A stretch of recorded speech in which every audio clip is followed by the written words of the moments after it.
Hello friends, now we see the unit second network theorems in current electricity part 5th. In this part we see the maximum power transfer theorem. Every DC source has some internal resistance.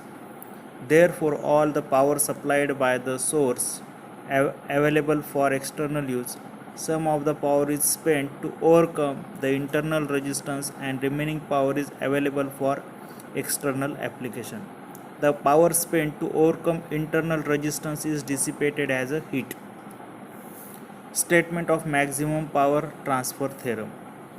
Maximum power is transferred by a DC source to external resistance load if the external resistance and the internal resistance of DC sources are equal. Maximum power is transferred by a DC source to external resistance. That external resistance, it is known as load resistance. If the external resistance and internal resistance of the DC source are equal. Consider a circuit as shown in figure. Let E be the EMF of the battery, I is the current in the circuit, R is the internal resistance, and capital R is the external resistance. Thus, the maximum power transferred by a battery E to external resistance R if and only if small r equal to capital R, means external resistance is equal to internal resistance. From a given circuit we can write, if we apply the Kirchhoff's voltage law, we say that the potential drop here, if we say that the potential drop is, here it is IR plus here it is IR minus E equal to 0. So IR, if we take I common, I in bracket R plus R equal to E, we just change the EMF to the another side. Therefore, you will get I equal to E upon R plus R. Power generated in R is P equal to I square R, or we know that power is nothing but the product of voltage and current. So, P is equal to I square R you will get. If we keep the value of I, you will get E square upon R plus R bracket square into R. P is the function of R. Now, we differentiate this.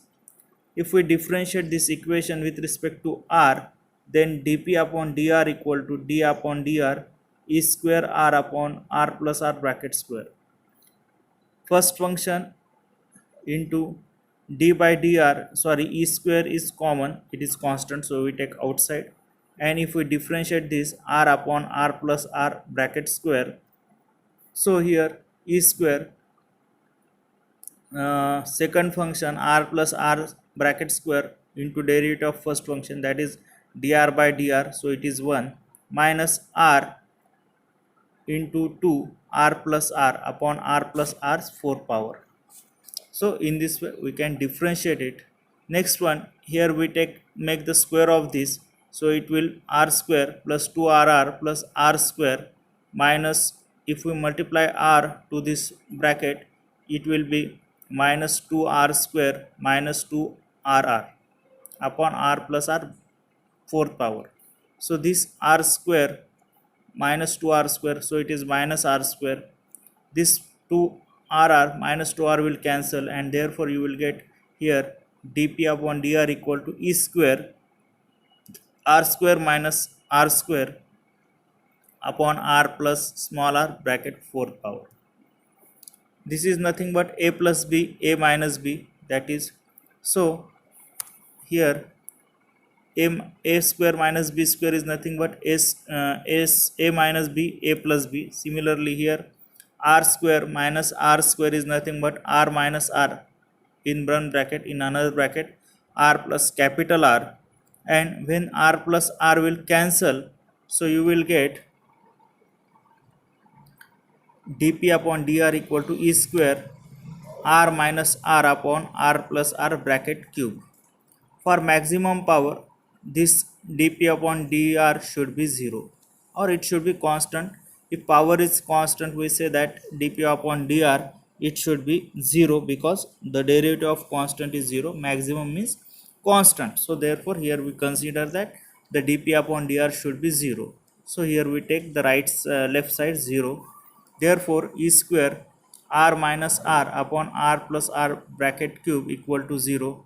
Hit this term, if we take towards the right side, this term will become 0, therefore e square r minus r equal to 0.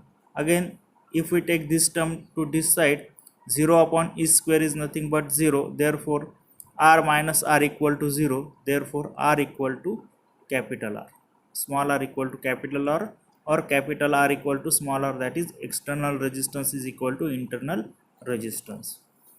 That is, internal resistance equal to external resistance. Thus the maximum power transfer theorem is proved.